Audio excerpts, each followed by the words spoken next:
का सबसे important discussion ये है कि plant reproduction and animal reproduction, animal reproductive organs, human and plant reproductive organs, कुछ फर्क नहीं। एनिमल में दो सेक्स, मेल फीमेल, प्लांट में भी दो सेक्स, मेल फीमेल। एनिमल में गोनैड, प्लांट में भी गोनैड। एनिमल में गोनैड गैमिट बनाता है, गैमेटोजेनेसिस। प्लांट में भी गोनैड गैमिट बनाता है, गैमेटोजेनेसिस। एनिमल में स्पर्म एंड ओवा, प्लांट में भी स्पर्म एंड ओवा। एनिमल में स्पर्म एंड ओवा फ्यूज होके जाइगोट, प्लांट में भी स्पर्म एंड ओवा फ्यूज होके जाइगोट। एनिमल में जाइगोट का डिवीजन होके एम्ब्रियो, प्लांट में भी जाइगोट का डिवीजन होके एम्ब्रियो। वही एम्ब्रियो पूरा बच्चा बनाएगा, यही एम्ब्रियो पूरा झाड़ बनाएगा। फर्क कहां पे मुझे बताओ?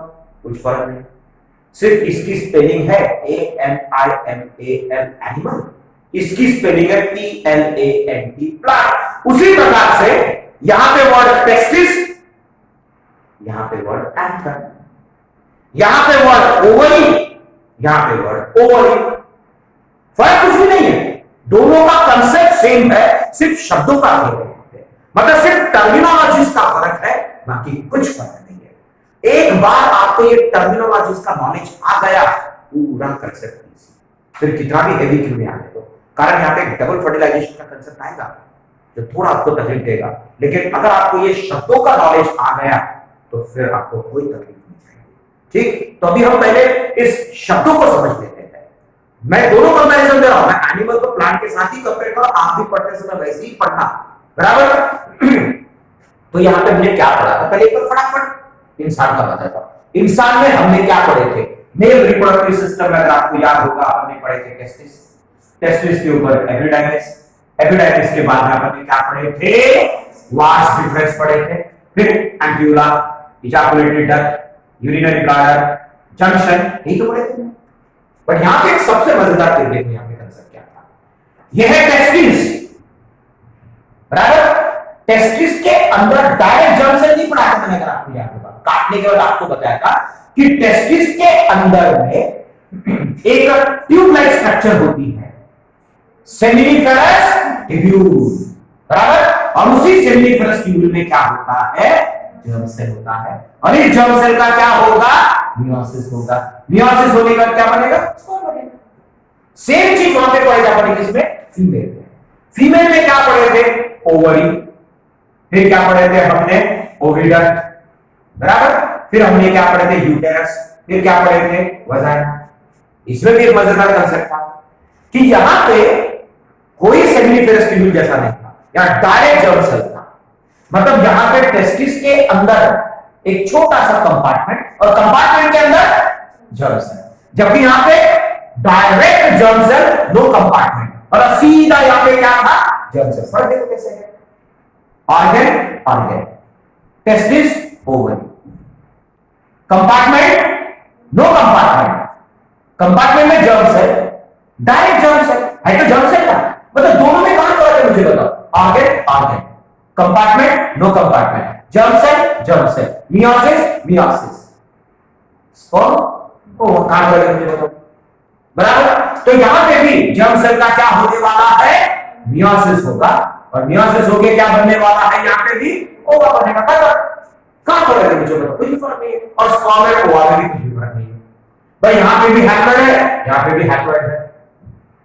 यही तो 23 मिलकर 46 बन जाता है बच्चे में। कहां फर्क है? कुछ भी तो नहीं है, सेम चीज प्लांट में है।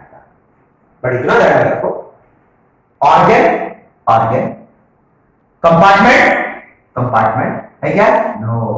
सो organ organ, compartment no compartment, germ cell, meiosis meiosis, haploid cell, matures to form sperm, matures to form ova, खत्म। फर्क कितना है? एक महीने में, एक समय पे, एक ओवरी में एक ही ओवा बनेगा, और यहां पे पूरे स्पर्म, बराबर। माइटोसिस में एक सेल डिवाइड हुआ तो 2 सेल, मियोसिस में एक सेल डिवाइड हुआ तो 4 सेल, चारों के 4 स्पर्म बनाएंगे, चार में से कोई भी एक ओवा बनाएगा, क्योंकि एक ही बनाना है। क्लियर? शुरू कर देते अपना। कुछ क्वेश्चन यहाँ पे? बहुत मतलब सिर्फ शब्दों का खेल है, बाकी पूरा कंसेप्ट जैसे के वैसे। अब मैं फिर से वही पढ़ा रहा हूं, फर्क इतना है कि अभी शब्दों के अनुसार पढ़ा। अब अपन एक काम करेंगे, ऊपर में मेल्स के बारे में लिखेंगे, नीचे में फीमेल्स के बारे में लिखेंगे। पहले इंसान की बात करता हूं, बाद में अपन प्लांट्स में आएंगे। ओके, सो दो सेक्स पढ़ा चुका हूं। एक अपन ने पढ़े थे मेल सेक्स और दूसरा अपन ने पढ़े थे female sex, father and mother. पहले इंसान की बात करते थे, बात करते। सबसे पहले हमने दोनों में ऑर्गन पढ़े थे, अगर आपको याद होगा, बराबर? तो ऑर्गन की बात कर लेते हैं। तो ऑर्गन दोनों में है, ठीक? तो ये हो गया क्या? ऑर्गन।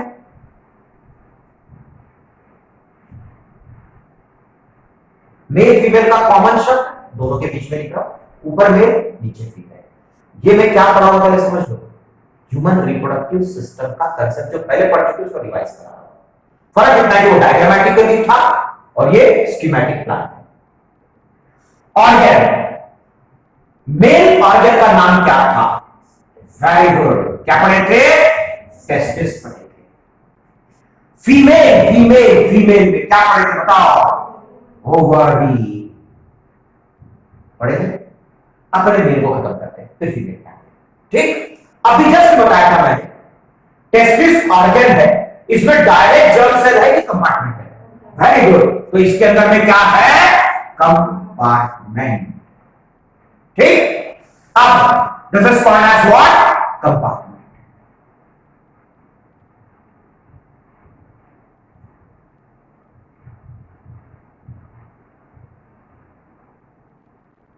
सिर्फ शब्दों का खेल, ध्यान रखना, बाहर निकाले। सो ये क्या है? कंपार्टमेंट। कंपार्टमेंट का नाम क्या पढ़ा अपन ने? वेरी गुड, कंपार्टमेंट का नाम सेमिनिफेरस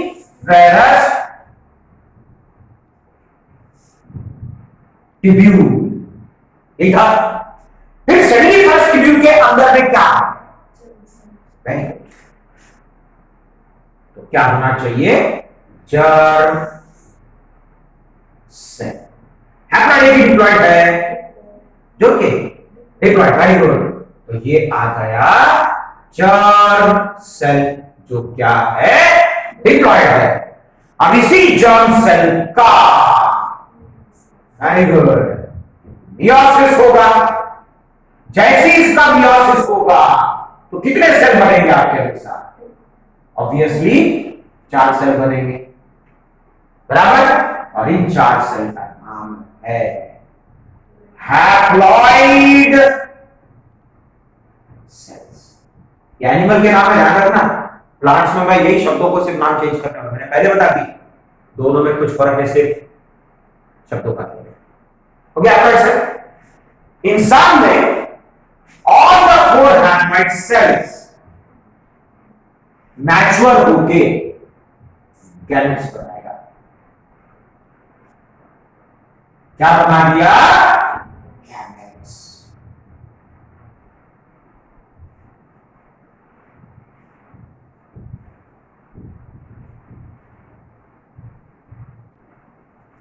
क्या बन गया? Gametes, and the gametes are called as sperms. Confusion? ये तो अभी पढ़ेगा पहले। Organ, testis, compartment, seminiferous tubule, germ cell, meiosis, 4 haploid cells, all the 4 haploid cells forms sperms. बराबर? फीमेल में ऑर्गन तो है, but no compartment, direct germ cell, you know, सीधा germ cell। एक स्किप हो गया, बराबर?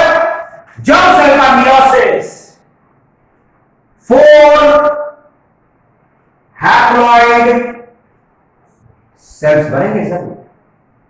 लेकिन चार में से कोई भी एक मैच्योर होके क्या बनेगा, ओवा बनेगा। बाकी के तीन डीजनरेट होंगे, या तो डिसॉल्व हो जाएंगे या तो डेवलपिंग ओवा को नरिशमेंट प्रोवाइड करेंगे। इसलिए फीमेल में एक ही ओवा बनता है, क्योंकि नहीं उसमें ये तो कंसेप्ट अभी अपन ने पढ़े, अभी तक के 4-5 पीरियड में यही तो चल रहा था, बराबर। तो कंसेप्ट क्या है, organ organ, compartment no compartment, बाकी आगे सेम है, germ cell meiosis meiosis, 4 haploid cell 4 haploid cell, यहां तक तो सेम है। All the 4 haploid cell forms gametes, only 1 haploid cell form gamete, the rest 3 degenerates, either to provide nourishment या कुछ confusion का भी बता दो, पक्का। अभी शब्दों का खेल, मैं कुछ भी नहीं निकालना चाहिए तो डस्टर आपके पास, हाँ 1% करने का परमिशन देने का, कारण पहले बताया ना, अभी 100% जैसे के वैसे मेंटेन कर रहे हैं आप, ज्यादा नहीं मिटाऊंगा, सिर्फ एक ही चेंज करूंगा, बाकी मैं डस्टर को यूज ही नहीं करूंगा यहां पे। तो आप समझ जाओ कि कितनी सिमिलैरिटी है दोनों में, मतलब यहां मैं कुछ भी नहीं पहुंचूंगा, मिटाऊंगा कुछ भी नहीं, सिर्फ 1% मिटाने की परमिशन दो बस। शुरू करें अभी, प्लांट्स प्रिपेयर, चलो botany starts, plant reproduction starts. ये किसका था, एनिमल का, और मैंने क्या बोला, मैं कुछ नहीं मिटाऊंगा यहां से, कुछ नहीं मिटाया मतलब कंसेप्ट से सिर्फ शब्दों का खेला दिया है, बाकी कुछ नहीं है। शुरू कर दो, चलो सबसे पहला चेंज करके मैं आपको चलो रसद दे देता हूं, फिर मिटाऊंगा कि नहीं। सबसे पहला चेंज बैलेंस कर दो, क्या अलग था, कंपार्टमेंट नहीं था, बाकी सब तो सेम है ना भाई, आगे कंपार्टमेंट नो कंपार्टमेंट, बाकी सब तो सेम है, तो नो को यस कर दो, क्या करना पड़ेगा अभी आपको, कंपार्टमेंट, बस खत्म, इतना ही चेंज मैं आपसे परमिशन ले रहा हूं, बाकी तो कोई चेंज नहीं है। ओके चलो, बॉटनी स्टार्ट्स प्लांट। सबसे पहला चेंज यहां पे जो आएगा वो है यहां पे कंपार्टमेंट ऐड हो जाएगा, क्लियर। तो यहां पे कंपार्टमेंट ऐड हो गया, देखो नाम तो सभी को देना है, हम देंगे जरूर। ओके, सबसे पहले हम बैलेंस करते हैं, तो ये हो गया कंपार्टमेंट, ठीक। और कंपार्टमेंट के अंदर क्या रहने वाला है, ये अब देखो कितना मजेदार किस्सा है, organ organ, compartment compartment, germ cell meiosis meiosis, 4 haploid cell 4 haploid cell, all the 4 haploid cell forms gamete, 1 haploid cell forms gamete।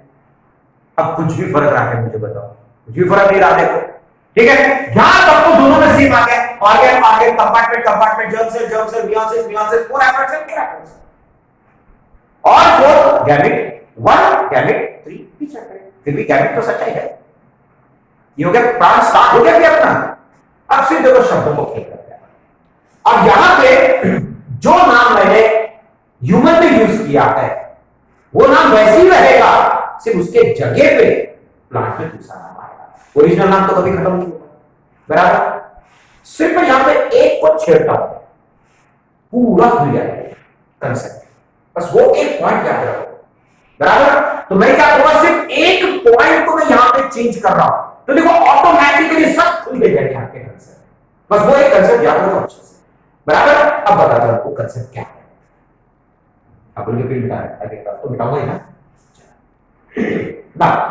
अब अपन ने जब सेल डिवीजन पढ़े थे, एक कंसेप्ट क्या है, मैंने बोला सिर्फ एक चीज को चेंज कर रहा हूं, आप टेंशन मत लो उसमें, उससे पूरा कंसेप्ट पूरा बोर्ड पूरा चेंज हो जाएगा। एक पॉइंट है, अपन ने सेल डिवीजन में क्या पढ़े थे, any cell which divides is a parent cell, और यहां पे पैरेंट सेल कौन है, जर्म सेल है ना, और ये हैप्लॉइड सेल क्या है, डॉटर सेल।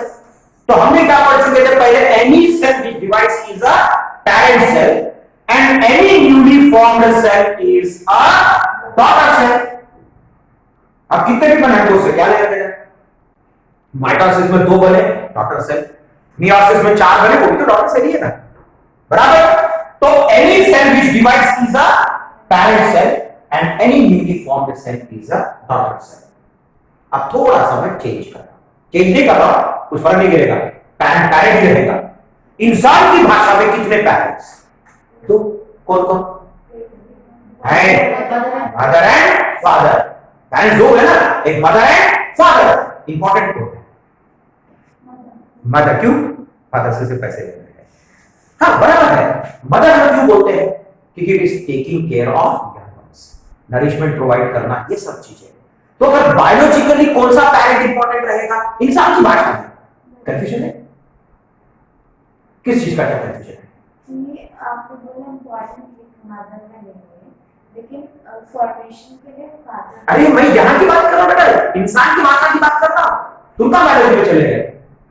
बेट मैंने ये कब बोला कि रिप्रोडक्शन में ये कहां से फादर एंड मदर आते हैं, मुझे बताओ। फिर अरे इंसान की भाषा में पैरेंट कितने होते हैं? तो मैं इंसान की भाषा की बात कर रहा हूं, वो छोड़ोगी। मुझे बताओ any cell which divides is a, तो क्या मदर फादर हो गया क्या वो? तो फिर वो तो पैरेंट सेल हो गया ना। और any cell newly formed cell is a, फिर उसको सन क्यों नहीं बोलते आपने? फिर ये कंसेप्ट तो वही पूछना था, यहां का ही देखा है इसको। ये तो सेल है बेटा, ये कोई पूरा बॉडी है क्या? नहीं। क्लियर? तो any cell which divides is a parent cell, any newly formed cell is a daughter cell. मानते हो? अब ये जो पैरेंट सेल है, बराबर, पेरेंट इंसान में दो प्रकार के, एक रहेगा मदर और एक रहेगा फादर। बायोलॉजिकली जो नरिशमेंट प्रोवाइड करता है वो कौन सा पेरेंट इंपॉर्टेंट है? मदर। बराबर, तो मदर ही सबसे इंपॉर्टेंट है। अब देखो मैंने क्या बोला कि हमको यह कंसेप्ट मॉडिफाई करना है, बराबर। तो यहां पे फर्क इतना है कि यहां पे सिर्फ पेरेंट के जगह पे यहां पे वर्ड यूज होगा मदर सेल, बाकी कुछ नहीं है। But mother cell is still a parent cell है ना। भाई पेरेंट को नाम दिए ना हमने, उससे क्या फर्क गिरा? हाँ, अगर मैं पेरेंट सेल को मदर सेल की बजाय कुछ और सेल नाम लेता तो आप बोल सकते सर कंसेप्ट तो चेंज है।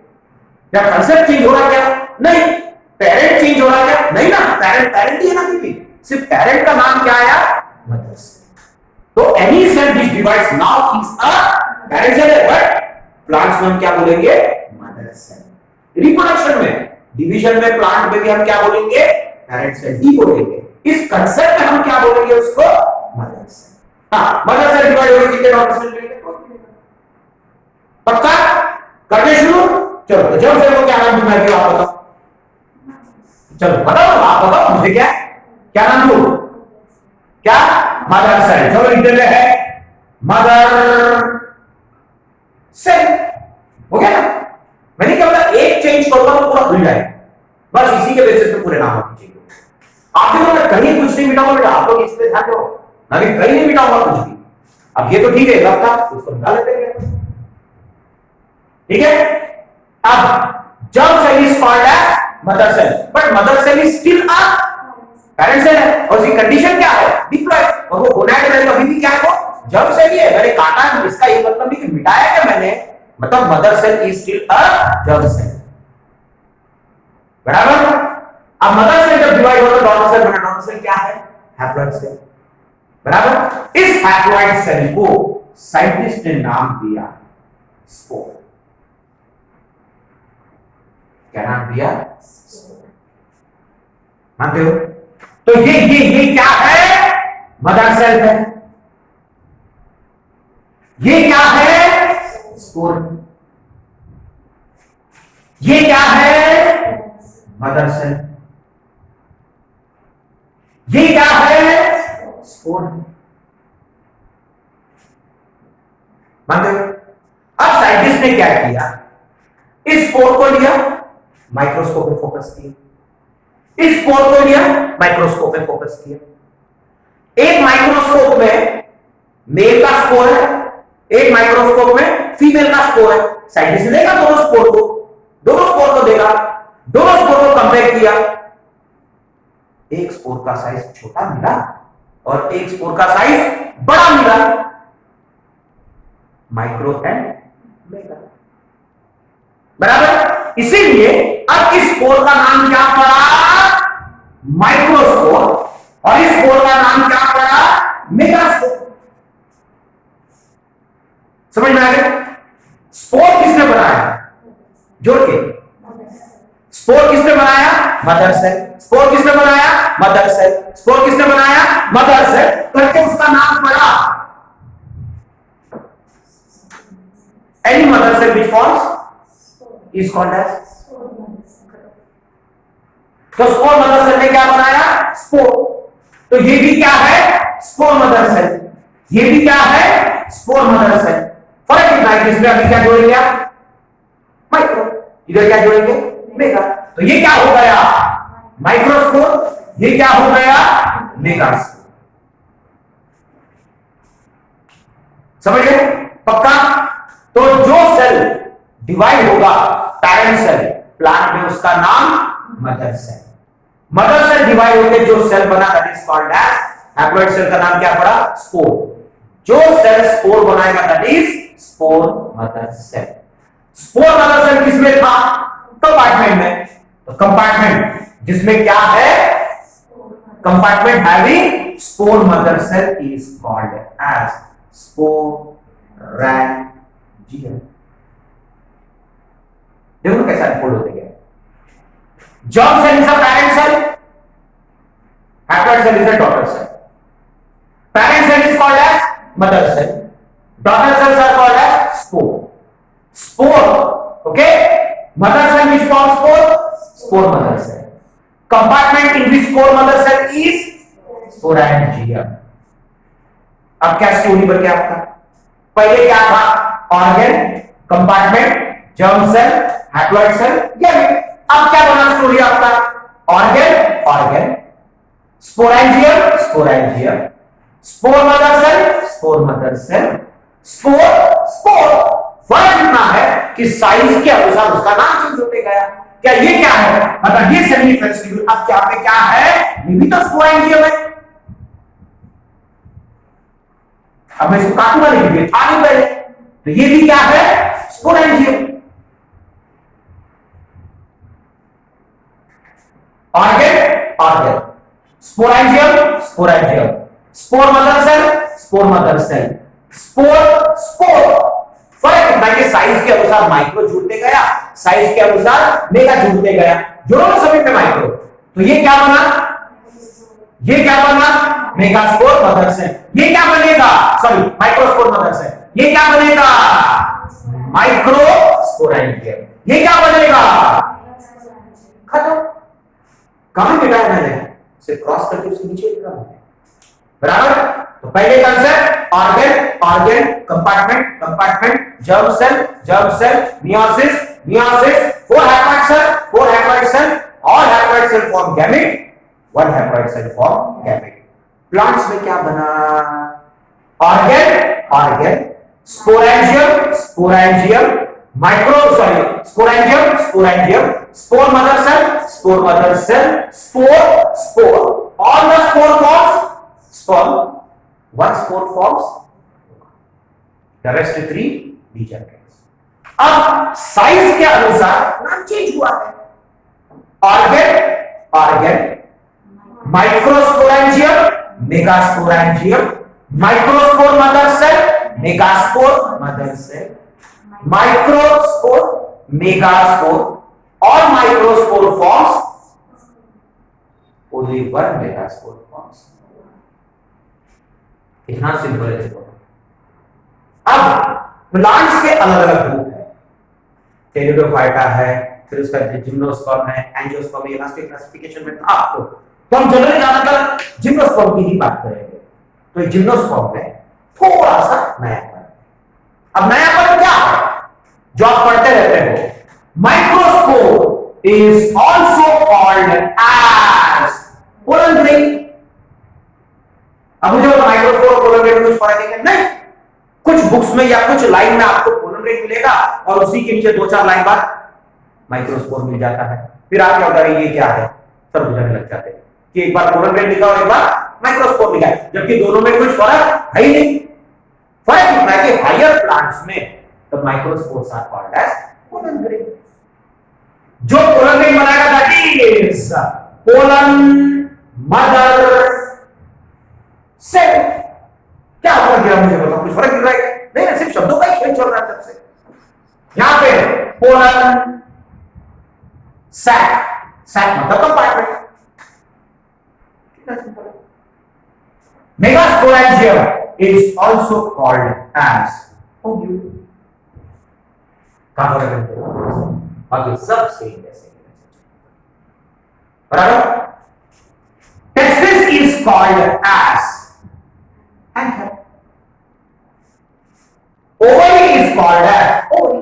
पता नहीं इसके पहले ovary is called as ovary, testis is called as anther. कितना सिंपल है। फर्क दिखा है कुछ भी आपको? नहीं ना, कहां बेटा करने कर सकते हो। देखो कंसेप्ट सेम है, शब्दों का फर्क है। यही चीज आपको कंफ्यूज करेगा, बस इसी चीज को। ठीक है, अब लास्ट पीरियड के डिस्कशन में था कोई भी बॉडी में कोई भी ऑर्गन इंपॉर्टेंट है कि ऑर्गन सिस्टम? Organ system. भाई स्टमक इंपॉर्टेंट नहीं है, इसोफेगस इंपॉर्टेंट नहीं है, इंटेस्टाइन इंपॉर्टेंट नहीं है, सभी मिलकर रहेंगे तो इंपॉर्टेंट है। क्योंकि अकेला खाने को पचा नहीं सकता स्टमक, अकेला इंटेस्टाइन खाने को नहीं पचा सकता, मिलके पचाएंगे तो होगा, नहीं तो नहीं होगा। Respiratory system, nostril, nasal passage, trachea, bronchi, bronchial, lungs, भाई ये सब कुछ नहीं, सिर्फ लंग्स रह के क्या काम होगा? सिर्फ नोज रह के लंग्स नहीं तो क्या काम होने वाला? So it is the organ system which is responsible for proper functioning of the body. उसी प्रकार से लास्ट पीरियड में हमने क्या पढ़े थे? Reproductive system. भाई टेस्टिस किसी काम का नहीं है जब तक बाकी के पार्ट्स नहीं रहेंगे। कारण टेस्टिस में बना स्पर्म, लेकिन उसका यूटिलाइजेशन फीमेल के बॉडी में है, तो बाकी के पार्ट्स उस स्पर्म को फीमेल के बॉडी में ले जाने में मदद करेगा। मतलब it is the mail reproductive system which is important. उसी प्रकार से फीमेल में ओवरी लेकिन क्या करेगा? बना हुआ ओवा वहां पे आना चाहिए ओविडक्ट, फिर ओविडक्ट में फर्टिलाइजेशन, यूटेरस में प्रेगनेंसी, मतलब फ्यूचर डेवलपमेंट। मतलब again it is the female reproductive system which is important. भाई वही लॉजिक ध्यान दे, भाई एंकर किसी काम का नहीं है, ओवरी किसी काम का नहीं है, पूरा सिस्टम काम का है। तो मेल रिप्रोडक्टिव सिस्टम, तो मेल रिप्रोडक्टिव सिस्टम में एंथर तो होता ही होता है, ये एंथर है, ठीक। और सिस्टम में लॉन्ग इलॉन्गेटेड स्ट्रक्चर होता है that is called as filament. क्या होता है? फिलामेंट। और जाके वो कनेक्ट होता है that is called as connective, and together it is male reproductive system. So male reproductive system में 3 पार्ट्स हैं। कौन कौन सा? Anchor, connective, filament, and male reproductive system is called as stamen. कल का ही डिस्कशन था। उसी प्रकार से फीमेल अकेला ओवरी रह के करेगा क्या? तो यहां पे ओवरी तो है ही, no doubt at all, ovary तो है ही। साथ में यहां पे एक ट्यूब लाइक स्ट्रक्चर है, ठीक।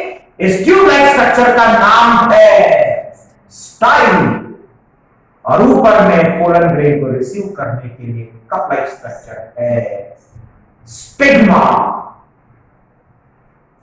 ये हो गया female reproductive system, and female reproductive system is called as carpel और पिस्टिल। बराबर। अब कल के डिस्कशन को थोड़ा याद करो। मैंने आपको बताया था कि प्लांट्स में एक मेल रिप्रोडक्टिव सिस्टम स्टेमन कोई काम का नहीं, एक कार्पेल कोई काम का नहीं, एक से ज्यादा होने चाहिए क्योंकि वेस्टेज के चांसेस है। मतलब एक झाड़ में, एक फ्लावर में जनरली एक से ज्यादा मेल रिप्रोडक्टिव सिस्टम और एक से ज्यादा female reproductive system. Group of male reproductive system androecium, group of female reproductive system gynoecium. क्या आ गया? तो यहां जो कंसेप्ट था, अब उस कंसेप्ट में कल का कंसेप्ट था, उसमें अपन ने क्या पढ़े थे? स्टेम, नोड्स एंड इंटरनोड्स, ठीक। पेरेंकल पढ़ाया था कल मैंने आपको लास्ट पीरियड, फ्लावर का स्टॉक पेरेंकल, इसी में ऊपर में बल्जिंग पढ़ाया था, थैलस, थैलेमस। इसी के ऊपर में reproductive system, reproductive organs arrange system. Centre में पहला पार्ट पढ़ाया था ओवरी, स्टाइल, स्टिग्मा, फ्लावर के पास। Ovary, style, stigma together is called as carpel, group of carpel, gynoecium. इसी के बाजू में filament anther, filament anther, stamen, group of stamen, androecium. फिर आपको बताया था पॉलिनेशन के लिए अट्रैक्शन चाहिए, तो यहां पे होता है पेटल्स और ग्रीन कलर का प्रोटेक्टिव पार्ट पढ़ाया था सेपल्स। ठीक, ये था सेपल, ग्रुप कैलिक्स, ये था पेटल्स, ग्रुप कोरोला, बराबर। उसके बाद ये है स्टेमन, mail reproductive system, and the group क्या पढ़े थे, एंड्रोशिया, बराबर। उसका ये कार्पेल, ग्रुप गाइनोशियम, एंड्रोशियम है। अब आपके सिलेबस में क्या है ये बताता हूं। अब ये तो समझ में आने वाली बात हो गई, सिर्फ आपको पढ़ना क्या है। ओवरी 10th में और नीट में कैसा पढ़ना है, ओवरी, स्टाइल, स्टिग्मा। ओवरी के अंदर कंपार्टमेंट पढ़ेंगे, ओव्यूल आप पढ़ेंगे, आपको बराबर समझ लो। तो ओवरी के अंदर क्या रहेगा, ओव्यूल। ओव्यूल के अंदर क्या रहेगा, megaspore, mother cell. Megaspore mother cell का मियोसिस होगा तो 4 हैप्लॉइड सेल, मेगास्पोर। 4 में से एक मेगास्पोर क्या बनाएगा, ओवर, बाकी के 3 खत्म। मतलब आपको क्या शब्द आएंगे 10th स्टैंडर्ड और 12th स्टैंडर्ड में, नाम क्या आएगा, ओवरी, मेगा स्पोरेंजियम मतलब ovule, megaspore mother cell, meiosis, megaspores, 3 megaspore degenerate, 1 megaspore forms. यहां पे क्या नाम आएगा, एंथर।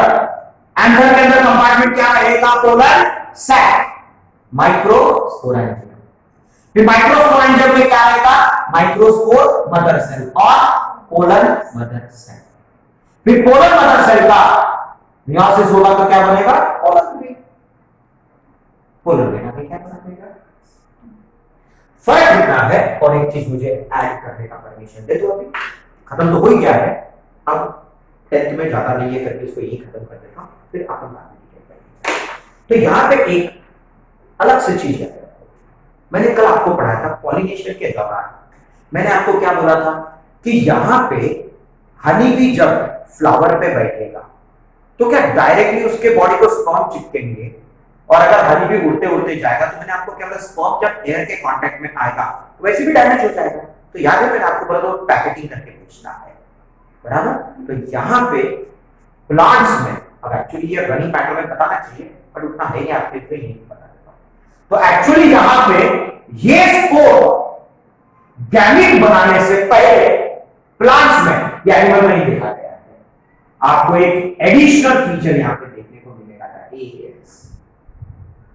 गैमेटोफाइट। क्या मिलेगा, गैमेटोफाइट। ये कंपार्टमेंट है जिसमें सेफली ओवा या फिर सेफली बराबर। मतलब यहां पे स्पोर के बाद क्या बनेगा, gametophyte. Any stage which has the capacity to form gamete is called as gametophyte. और इसके अंदर में फिर स्पर्म रहता है और इसके अंदर में ओवा रहता है। तो दोनों का कॉमन नेम क्या है, गैमेटोफाइट। और अगर वो मेल में है तो मेल गैमेटोफाइट, फीमेल में है तो फीमेल। बस ये शब्द आ गया आपको,